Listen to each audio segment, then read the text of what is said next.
সুপ্রিয় শ্রোতা, গল্প পাঠের আসর চ্যানেলে শুনতে যাচ্ছেন সুনীল গঙ্গোপাধ্যায় রচিত একা এবং কয়েকজন উপন্যাসটির ৪৫তম পর্ব। আমি ওয়ারা করিম, সাথে থাকুন। ১৬ই আগস্টের প্রায় এক মাস আগে কলকাতার একটি ইংরেজি সংবাদপত্র একটি গোপন খবর ফাঁস করে দিয়েছিল। পাটকল ও ব্যবসায়ী বাড়ির সাহেব মালিকরা নিজেদের মধ্যে একটা গোপন সার্কুলার পাঠিয়েছে। শিগগিরই দাঙ্গা হাঙ্গামা বাঁধবে, তোমরা সবাই তৈরি থাকো, নিজেদের সম্পত্তি সংরক্ষণের ব্যবস্থা করো। ১৪ই আগস্ট হিন্দুরা শ্রদ্ধানন্দ পার্কে এক মিটিং করে প্রস্তাব পাশ করল, এই হরতালের বিরোধিতা না করলে পাকিস্তানের দাবি মেনে নেওয়া হচ্ছে, এই হরতাল সফল হতে দেওয়া চলে না। এর পাল্টা মিছিল বেরুলো কলকাতায়, স্লোগান উঠল লড়কে লেঙ্গে পাকিস্তান। লেগে গেল লড়াই। বহুদিন ভারতের মাটিতে যুদ্ধ হয়নি, তবু জাতিগতভাবে মানুষ নামক এই প্রাণীটির মধ্যে সবসময়ই রক্তের তৃষ্ণা থাকে।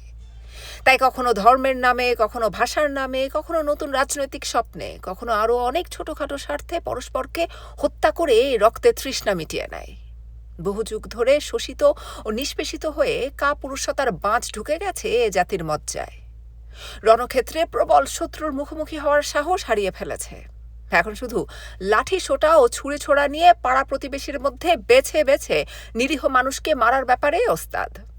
যারা এই উন্মত্ততার বাইরে থাকতে চায়, এসব দুঃসময়ে তারাই সবচেয়ে অসহায়। সকালবেলা উঠেই সূর্যের একমাত্র কাজ দীপ্তির বাড়িতে যাওয়া। গত ৩-৪ দিন ধরে সে প্রত্যেক দিন সকালে ও বিকেল বেলায় দীপ্তির বাড়িতে গিয়ে বসে থাকে। এক একদিন দুপুরেও ফেরে না। আজও সকালবেলা চা খেয়ে সূর্য বেরিয়ে পড়ল। রাস্তায় এসে দেখল যানবাহন কিছু নেই, চারদিকে একটা থমথমে ভাব। দীপ্তির বাড়ি হাজরার মোড়ের কাছে, এত দূরের রাস্তা, কিন্তু সূর্য একটুও দ্বিধা করল না, সে হেঁটেই যাবে। বিবেকানন্দ রোড থেকে কর্নওয়ালিস স্ট্রিটে এসে দেখল মোড়ের মাথায় বহু লোক জমায়েত হয়েছে। কয়েকজন উত্তেজিতভাবে বলাবলি করছে কি সব। একদল আবার উৎসুক হয়ে মানিকতলার দিকে চেয়ে কি যেন দেখার চেষ্টা করছে। সেদিক থেকেই গোলমাল ভেসে আসছে। সূর্য হাঁটতে লাগলো হ্যারিসন রোডের দিকে। অন্য কোনো দিকে তার মন নেই। হঠাৎ উল্টো দিক থেকে একদল লোক হৈ হৈ করে ছুটে এলো। সঙ্গে সঙ্গে গোটা রাস্তায় হুড়োহুড়ি পড়ে গেল একেবারে। রাস্তার বাকি লোকেরা কি হচ্ছে না দেখে ছুটতে শুরু করেছে। সূর্যর গায়ে ধাক্কা দিয়ে ছুটে গেল কয়েকজন। সূর্য দেয়াল ঘেঁষে দাঁড়ালো। রাস্তা একটু ফাঁকা হতেই আবার হাঁটতে লাগলো সামনের দিকে। একটা গলি থেকে ১০-১২ জন লোক লাঠি ও লোহার রড হাতে নিয়ে বেরিয়ে এসে চিৎকার করে উঠল, জয় হিন্দ। ইদানিং এই আওয়াজটা নতুন শোনা যাচ্ছে। জার্মানিতে সুভাষ বোস সেটা প্রথম চালু করেছিলেন। আজাদ হিন্দ ফৌজের বিচারের সময় সাধারণ লোকের মধ্যেও চালু হয়ে যায়। লোকগুলো সূর্যের দিকে এক দৃষ্টিতে তাকিয়ে নিজেদের মধ্যে কি যেন বলাবলি করতে লাগলো। সূর্য ভ্রুক্ষেপ করল না। সুকিয়া স্ট্রিটের কাছাকাছি এসে দেখল স্টক বর্ষণ শুরু হয়ে গেছে। এপাশে একদল লোক ওদিকের একটা দলের দিকে যত না ইট তার চেয়ে বেশি গালাগালি ছুঁড়ে দিচ্ছে। সূর্য বিরক্তি বোধ করল। এ যেন শুধু তার যাওয়ার পথে বাধার সৃষ্টি করা। এর মধ্য দিয়ে সে হেঁটে যাবে কি করে? ভুরু কুঁচকে তাকে একটু দাঁড়াতেই হলো। কিন্তু ২-৪ মিনিটের মধ্যেই ঘটনা গুরুতর আকার ধারণ করল। একটা বন্ধ দোকানের পাল্লায় কয়েকজন লোক দমাদম লাথি মারছিল। একসময় পাল্লাটা ভেঙে পড়তেই শুরু হয়ে গেল লুটপাট। সেটা একটা ঘুড়ির দোকান। মুহূর্তে ঘুড়ির কাগজ আর কাপ আর সুতো ভর্তি লাটাই গড়াতে লাগলো রাস্তায়। উন্মত্ত মানুষের চিৎকারে আর কান পাতা যায় না। চিৎকার আরো তুমুল হলো যখন সেই দোকানের ভেতর থেকে তাড়া খাওয়া ইঁদুরের মতন দুজন লোক বেরিয়ে এলো। রোগা চেহারার দুজন প্রায় বৃদ্ধ মুসলমান। বিকট উল্লাসে লোকজন তাদের ঘিরে ধরে কিলচর মারতে লাগলো। তারপর ২-১টা লাঠিও উঠতে দেখা গেল। এতক্ষণে সূর্যর মনের মধ্যে একটা নাড়া জাগলো। সে তার পাশের লোকটির দিকে তাকিয়ে বলল, এ কি হচ্ছে কি? ওদের মারছে কেন? পাশের লোকটি বলল, রাজাবাজারে ৫খানা লাশ পড়ে গেছে জানেন, ওরাই তো শুরু করেছে। কিন্তু এই লোক দুটো কি দোষ করেছে? ও শালাদের বিশ্বাস নেই। সহজাত প্রবৃত্তিতেই সূর্য লোক দুটিকে সাহায্য করার জন্য এগিয়ে যাচ্ছিল, কিন্তু ওই পর্যন্ত পৌঁছতে পারল না। মেছো বাজারের দিক থেকে আরেক দল লোক সে সময় তেড়ে এলো। ফটাফট সোডার বোতল ফাটছে। সামনের কয়েকজনের হাতে তলোয়ার। এদিকে জনতা আবার পেছন দিকে ছুটল। সূর্যকেও সেই স্রোতে ভেসে যেতে হলো। খানিকটা দৌড়ে এসে সূর্য দাঁড়ালো একটা গলির মুখে। ও পাশের দলটা খুব বেশি দূর এলো না। খানিকটা এসেই থমকে দাঁড়িয়ে আবার পেছন ফিরে আরও জোরে ছুটল। অকস্মাৎ দেখা গেল রাস্তা ফাঁকা। অনেক দূর থেকে একটা পুলিশের গাড়ি আসছে। লুণ্ঠিত দোকানের সামনে সেই লোক দুটির মধ্যে একজন নিস্পন্দ, আরেকজন তখনও ছটফট করছে। একজন দীর্ঘদেহী কালোয়ার অতি দুঃসাহসে দৌড়ে গিয়ে মুমূর্ষু লোকটার পিঠে এক ঘাড় রডের বাড়ি মেরে শট করে ঢুকে গেল একটা বাড়ির মধ্যে। সূর্যর পাশেই একজন মধ্যবয়স্ক লোক দাঁড়িয়ে আছেন, বাজারের শূন্য থলি হাতে নিয়ে। তিনি সূর্যর কানের পাশে মুখ এনে ফিসফিস করে বললেন, হে যে ভাই, শোনো, তুমি এখানে দাঁড়িয়ে আছো কেন? ওদিকে চলে যাও। সূর্য অবাক হয়ে বলল, কেন? লোকটি প্রায় ধমক দিয়ে বললেন, যা বলছি তাই শোনো, ভালোর জন্যই বলছি। তুমি এখানে দাঁড়িয়ে কি করছো? কেন বলুন তো? তুমি কি কলেজের ছাত্র? যাও যাও, তোমাদের মহল্লার দিকে যাও, কে কখন ধরে বসবে। লোকটি সূর্যর আপাদমস্তক দেখে মুখের দিকে অদ্ভুতভাবে চেয়ে রইলেন। সূর্যের জাগতিক জ্ঞান কম, তাই সে লোকটির এই ধরনের কথার অর্থ তক্ষুনি বুঝতে পারেনি। কিন্তু আত্মরক্ষার টানে বিদ্যুৎ স্পৃষ্টের মতন তার চেতনা হলো। তার মুখে দাঁড়িয়ে আছে, তাকে এরা মুসলমান বলে সন্দেহ করছে। এটা হাস্যকর ব্যাপার, কিন্তু সূর্য হাসতে পারল না। কোথাও কারুর মুখেই এখন হাসি নেই। মাত্র 100 কি 150 গজ দূরে দুটি লোক এইমাত্র প্রাণ হারালো। টাটকা রক্ত ছড়িয়ে পড়ে আছে রাস্তায়। পুলিশের গাড়িটা যাওয়ার জন্য রাস্তাটা এখন ফাঁকা। সূর্য আর দেরি করল না, সে দৌড়ে গেল সামনের দিকে। সদ্য মৃত লোক দুটির পাশ দিয়ে যেতে হলো তাকে। তাকাবার সময় পেল না। অনেকদিন পর সে এত জোরে ছুটছে। পেছন থেকে একটা আওয়াজ জেগে উঠল। কয়েকটা ইটের টুকরো উড়ে এলো তার দিকে। একদম কলেজ স্ট্রিট বাজার পার হয়ে এসে সূর্য থামল। হাঁপাতে লাগলো একটা দেয়ালে ভর দিয়ে। তার শরীরের সমস্ত লোমকূপ, হাত পায়ের নখ পর্যন্ত সতর্ক হয়ে গেছে, কিন্তু শরীরে কোনো উত্তেজনা নেই। মুখের মধ্যে একটা তেতো স্বাদ। এর চেয়ে ঢের বেশি জনতার মধ্যে মিশে থেকে সে লড়াই করেছে, কিন্তু এই কিরকম জঘন্য লড়াই! এখন তাকে শুধু নিজের প্রাণ বাঁচাবার চেষ্টা করে যেতে হবে। এখানে রাস্তাটা ফাঁকাই ছিল। 1 মিনিটের মধ্যেই কলাবাগানের দিক থেকে পিল পিল করে ছুটিয়ে এলো আবার আরেকটি দল। এদের অনেকেরই হাতে গাঁইতি আর শাবল। অবিলম্বেই এরা বাছা বাছা কয়েকটি দোকানের দরজা ভাঙার কাজে ব্যস্ত হয়ে গেল। সূর্যকে নিয়ে ওরা বিশেষ মাথা ঘামালো না। ওদেরও অনেকের গালে দাঁড়িয়ে আছে। এদিক ওদিক ঘাড় ঘুরিয়ে সূর্য নিজের কর্তব্য স্থির করতে চাইল। এইভাবে সে কত দূর যাবে? মেডিকেল কলেজের সামনেটা ফাঁকা হলেও দূরে বউবাজারের দিকটায় গোলমাল চলছে মনে হয়। এখনও সে তার নিজের বাড়ি থেকে খুব বেশি দূর আসেনি। অন্য রাস্তার গলি খুঁজি দিয়ে বাড়ি পৌঁছানো যায়। কিন্তু সূর্য বাড়ি ফেরার চিন্তাটা এক কথায় উড়িয়ে দিল। সে দীপ্তির কাছে যাবেই। হ্যারিসন রোড ধরে সূর্য এগুলো সেন্ট্রাল অ্যাভিনিউর দিকে। এখানে ঠিক মারামারি শুরু হয়নি এখনো। একদল আরেক দলকে তাড়া করছে। তারা গরু ভেড়ার মতন ছুটছে।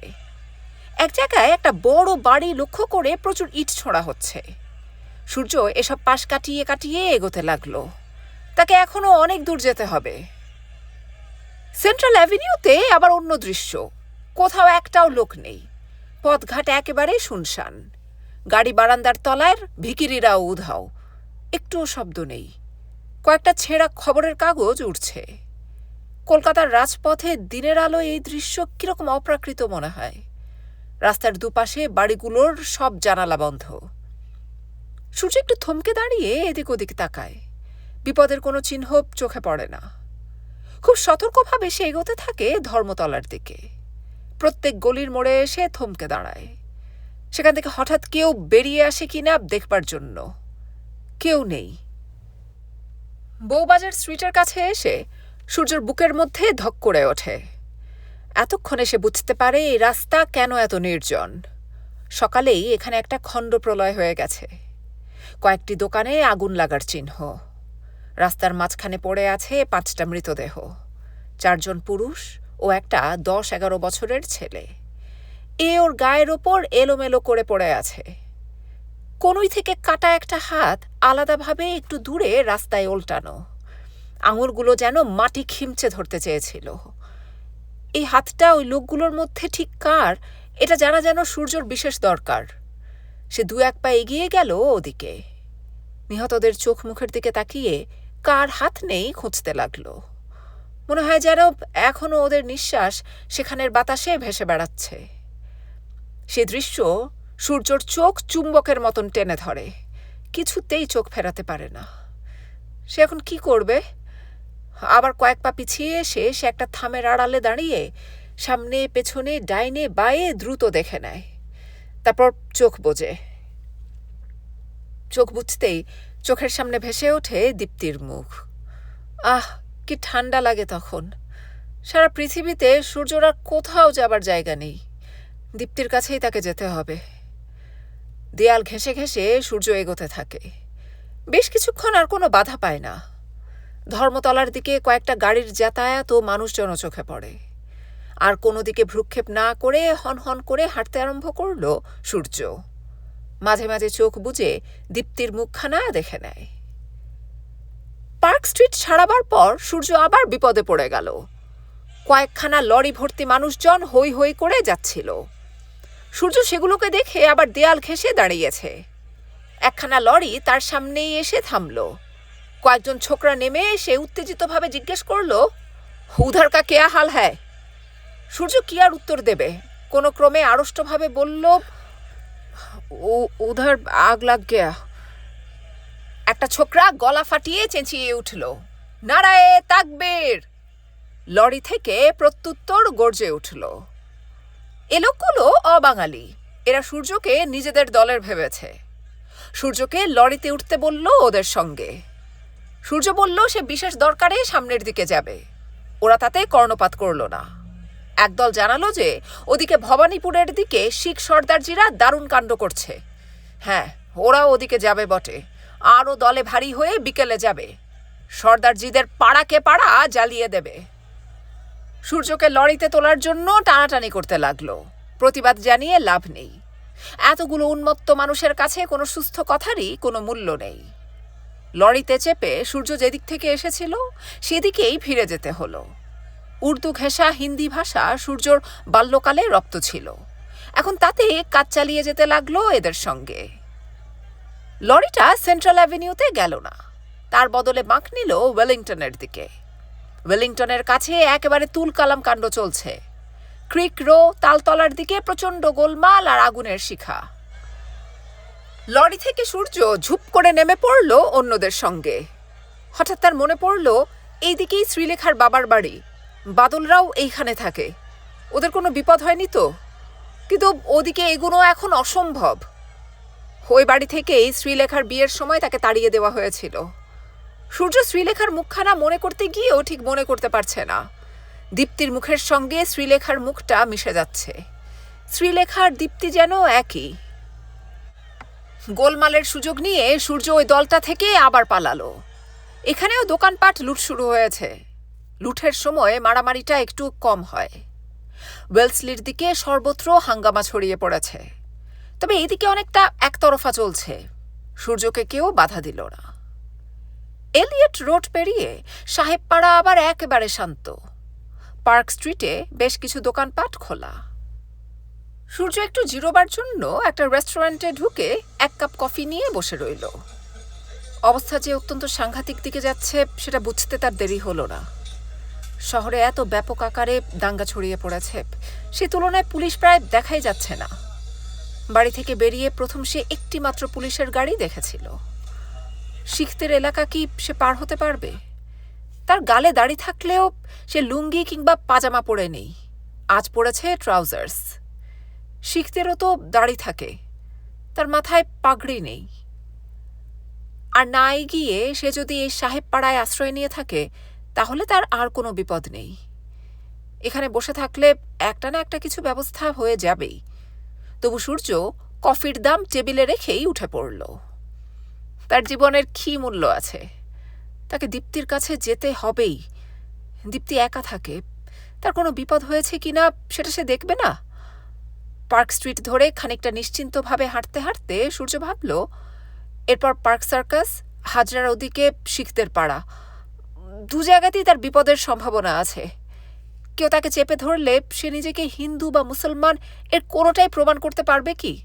কিভাবে প্রমাণ দেবে? একটু আগেই ওয়েলসলিতে সে দেখে এসেছে একটা ধুতি পরা বুড়ো মতন লোকের মাথায় একদল লোক লাঠির বাড়ি মারছে, আর লোকটা হাউ হাউ করে বলছে, আল্লাহর কিরে, মুই মুসলমান, মুই মুসলমান। আর লোকগুলো বলছে, খোল শালা, কাপড় খোল। হিন্দুদের হাতে ধরা পড়লেই বা সে কি বলবে? তার মুখে দাড়ি, কোনো হিন্দুই কি দাড়ি রাখে না? সে নিজেকে বামুনও বলতে পারবে না, তার পৈতে নেই, অথচ তার সত্যিকারের পদবি শুনলে। সূর্য মনে মনে বলল, দীপ্তি, তুমি কি বুঝতে পারবে আমি তোমার কাছেই যেতে চাইছি? আমি যদি মরেও যাই তবে আমি সব সময় তোমার কাছেই যেতে চাই। বেলা বাড়ার সঙ্গে সঙ্গে গোলমাল বেড়ে যাচ্ছে। সূর্যর মতো একা আর কেউ রাস্তা দিয়ে হাঁটছে না, সব জায়গাতেই আলাদা আলাদা দল। সূর্যর ভেতরকার প্রচণ্ড রাগী এবং জেদি ব্যক্তিত্বটি ক্রমশ প্রকট হয়ে উঠছে, কিন্তু এই ধর্মোন্মাদ রক্তপাগল জনতার কাছে প্রকৃতপক্ষে সে অসহায়। বেগবাগানের কাছে এসে সে বুঝতে পারল সে অত্যন্ত ভুল জায়গায় পৌঁছেছে। এদিককার রাস্তাঘাটও সে ভালোভাবে চেনে না। এদিকে প্রচণ্ড গোলমাল, হুড়োহুড়ি, মারামারি ও স্ট্যাবিং চলছে। কয়েকখানা বাড়ি জ্বলছে দাউ দাউ আগুনে। তার মুখে দাড়ি থাকার জন্য সে হিন্দুদের দল এড়িয়ে চলে গেল মুসলমানদের দলে। নিজের দাড়ি তো সে উপড়ে ছিঁড়ে ফেলতে পারে না। স্রোতের শ্যাওলার মতন তার নিজের বিরুদ্ধে তাকে দৌড়াদৌড়ি করতে হলো ওদের সঙ্গে।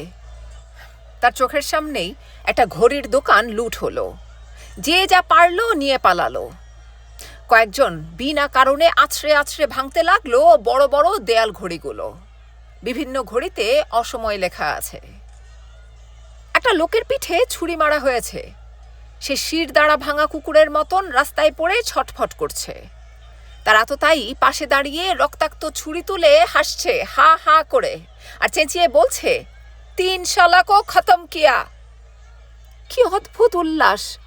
অথচ যে আক্রান্ত এবং যে আততায়ী, এরা কেউ কারোর আসল শত্রু নয়। দুজনেই নিপীড়িত সমাজের মানুষ। যে লোকটি আততায়ী, তারও নিশ্চয় বাড়িতে মা, বাবা, ভাই, বোন, স্ত্রী, পুত্র, কন্যা কেউ না কেউ আছে। সে জানে তার অভাবে তার সংসারের কি অবস্থা হবে, কিন্তু অন্যের ক্ষেত্রে সেটা মনে পড়ে না। সূর্য ওই মুমূর্ষু লোকটাকে কোনো সাহায্য করতে পারছে না। একবার তার ইচ্ছে হলো ওই আততায়ীর ঘাড় ধরে ওই মুমূর্ষু লোকটার সেবা করতে বাধ্য করায়, কিন্তু তা সম্ভব নয়। মনের মধ্যে রাগ চেপে সে ছটফট করে। এই উন্মাদ জনতাকে সে কিছু বোঝাতেও পারবে না, এদের সঙ্গে লড়াই করতেও পারবে না। এই চিন্তা তাকে অসম্ভব কষ্ট দেয়। তার রাজনৈতিক জীবনে সে এই রকম অবস্থার কথা একবারও চিন্তা করেনি। এখন শুধু তার নিজের প্রাণ বাঁচাতে হবে। বেপরোয়াভাবে সে আবার ছুটতে শুরু করে এবং অচিরে রাস্তা গুলিয়ে ফেলে। হাজরা মোড় কোন দিকে? সে কি আবার উল্টো দিকে চলে যাচ্ছে? কলকাতার শিরা উপশিরার মতন গলি খুঁজি দিয়ে সে অনবরত তার লক্ষ্যে পৌঁছতে চাইছে। আরেকটা হিন্দু দলের হাতে পড়ে নাজেহাল হয়ে সূর্য কোনো ক্রমে প্রাণে বেঁচে গেল, কিন্তু তার আগে তার পিঠে কয়েক ঘা লাঠি পড়েছে। খালি পা ছেঁড়া জামা নিয়ে সূর্য যখন হাজরার মোড়ে পৌঁছলো, তখন দেখলো দীপ্তিদের বাড়ির ঠিক নিচেই বড় রকমের হাঙ্গামা চলছে। ও বাড়ির দরজা জানলা সব বন্ধ। বাড়ির সামনের ফুটপাথে দারুণ ভিড়, লাঠিসোঁটা নিয়ে একদল লোক রণহুঙ্কার দিচ্ছে। এই দুর্ভেদ্য দেয়াল পেরিয়ে যাওয়া শক্ত, কিন্তু সূর্যকে যেতেই হবে। যদিও বাড়ির দরজা খোলা থাকতো, তাহলে সূর্য গন্ডারের মতন এক রোখাভাবে দৌড়ে বাড়ির মধ্যে ঢুকে পড়ার চেষ্টা করতে পারত, কিন্তু বন্ধ দরজার সামনে দাঁড়িয়ে সে তো ডাকাডাকি করতে পারবে না। কাছাকাছি একটা পাঞ্জাবিদের দোকান তখনও খোলা। সে দোকানের পাশটিতে চুপ করে দাঁড়িয়ে রইল। কিছুক্ষণ বাদে আরেকজন লোক দীপ্তিদের বাড়ির সামনে এসে কড়া নাড়তে লাগলো। ভিড়টা তখন একটু দূরে সরে গেছে। দরজা কিন্তু তবু খুলছে না। লোকটি খুব জোরে জোরে দরজায় ধাক্কা মারছে আর কার যেন নাম ধরে ডাকছে। সূর্য এই সুযোগে দ্রুত লোকটির পাশে এসে দাঁড়ালো। সূর্যর বিপর্যস্ত চেহারা, মুখে দাড়ি দেখে ভয় পেয়ে গেল লোকটি। সূর্যের দিকে চোখ তুলে তাকাতেই সে তাড়াতাড়ি বলল, আমি দীপ্তিদির সঙ্গে দেখা করতে এসেছি। কে আপনি? আমার নাম সূর্য। দীপ্তিদি আমাকে চেনেন। কে দীপ্তিদি? সূর্য এবার পাল্টা প্রশ্ন করল। আপনি কে? আপনি কি এ বাড়িতে থাকেন? এই সময় দরজা খুলে গেল। যে দরজা খুলল সে অন্য লোকটিকে চেনে, সূর্যকে চেনে না। সূর্যকে সে ঢুকতে দিতে চায় না। সূর্য জোর করে ভেতরে ঢুকে বলল, আমাকে দীপ্তিদির কাছে নিয়ে চলুন। দোতলায় দীপ্তির ফ্ল্যাটের দরজা বাইরে থেকে বন্ধ। সূর্য নিরাশ হয়ে গেল। এত দূর এসেও দীপ্তির দেখা পাওয়া গেল না, অথচ কালও সে এসেছে। দীপ্তির তো কোথাও যাবার কথা ছিল না। এদিকে অন্য লোক দুটি তাকে নানা প্রশ্ন করে জ্বালাতন করছে। এইরকম সময় কেউ অযথা বিরক্ত করলে বড় মেজাজ খারাপ হয়ে যায়। নিজেকে সামলে নিয়ে এসে বলল, 3 তলায় চলুন, সুকল্যাণদা আমাকে চিনতে পারবেন। সুকল্যাণের ফ্ল্যাটে এসে দেখা গেল বাড়ির সব লোক সেখানেই জড়ো হয়েছে। দীপ্তিও সেখানে রয়েছে। সূর্যর সঙ্গে আসা অন্য লোকটি সুকল্যাণের পিস্তুত ভাই। সুকল্যাণ সূর্যকে দেখে চিনতে পারলেও সূর্যই সুকল্যাণকে দেখে প্রথমটায় চিনতে পারেনি। কালকেও সে দেখে গিয়েছিল সুকল্যাণের এক মুখ দাড়ি গোঁফ, মাথার চুল বাবরি করা। আজ তার সব নির্মূল। দাড়ি গোঁফ বাদ দেবার জন্য হঠাৎ তাকে আজ খুব রোগা দেখাচ্ছে। সুকল্যাণ চমকে বললেন, আরে কি, তুমি আজ এলে কি করে? সূর্য দীপ্তিকে এক পলক দেখে নিয়ে শান্তভাবে বলল, আমার কোনো অসুবিধা হয়নি, রাস্তা মোটামুটি ফাঁকাই ছিল। অত দূর থেকে এলে কি করে? ট্রাম বাস তো কিছুই চলছে না। হেঁটেই চলে এলাম। সে বিবেকানন্দ রোড থেকে? এ যে অসম্ভব কথা। শুনলাম যে কলাবাগানে দারুণ খুনোখুনি শুরু হয়ে গেছে। না, ওসব গুজব। দীপ্তি কাছে এগিয়ে এসে বললেন, তোমার এরকম চেহারা হলো কি করে? ঘরের সবাই সূর্যকে ঘিরে ধরল। সুকল্যাণের ভাই উত্তেজিতভাবে বলল, উত্তর কলকাতায় ডজন ডজন লাশ পড়ে গেছে, আর আপনি বলছেন কিনা সব গুজব? সূর্য বলল, আমি তো কিছু দেখিনি। এই সময় বাইরে আবার একটু গোলমাল হতেই সবাই ছুটে গেল জানলার কাছে। সামান্য খড়খড়ি ফাঁক করে উদ্গ্রীব হয়ে বাইরে তাকিয়ে রইল। কি যে হচ্ছে কিছুই বোঝা যাচ্ছে না। রাস্তায় দাঁড়িয়ে একদল লোক শুধুই চিৎকার করছে। অনেকেরই হাতে অস্ত্রশস্ত্র। সুকল্যাণদা সূর্যকে বললেন, তুমি শুধু শুধু এত দূর এলে, এখন ফিরবে কি করে? সূর্য উত্তর দিল না। সুকল্যাণদা আবার বললেন, ভীষণ ডেঞ্জারাস অবস্থা, এ পাড়া অ্যাটাক হবে। সকাল থেকে শোনা যাচ্ছে চেতলার দিক থেকে এসে এ পাড়া অ্যাটাক করবে। খানিকটা আগে বাজারের মধ্যে আমরা ওদের দুজনকে মেরেছি। আমরা মানে? এ পাড়ায় আমাদের আর ওদের স্ট্রেংথ সমান সমান। ওরা অ্যাটাক করলে আমরাও ফাইট দেব। তার আগে পুলিশে খবর দিলে হয় না? সেই আশায় বুঝি এখনো আছো? পুলিশ তো সব ওদের হাতে। বড়তলা থানার ওসি খন্দকার কি করেছে শুনেছ? না। তোমাদের পাড়ার তো, সে পুলিশকে হুকুম দিয়েছে। সুকল্যাণ সূর্যদের পার্টির সমর্থক ছিলেন। নিজে জেল না খাটলেও অনেকভাবে সাহায্য করেছেন পার্টিকে। সূর্য লক্ষ্য করল রাতারাতি সে সুকল্যাণদা পুরোপুরি সাম্প্রদায়িক হয়ে উঠেছেন। আজকের দিনের ঘটনার নিন্দেও তিনি করতে পারছেন না। তিনি চাইছেন পুরোপুরি লড়াই। কিছুতেই পাকিস্তান কায়েম হতে দেওয়া চলবে না।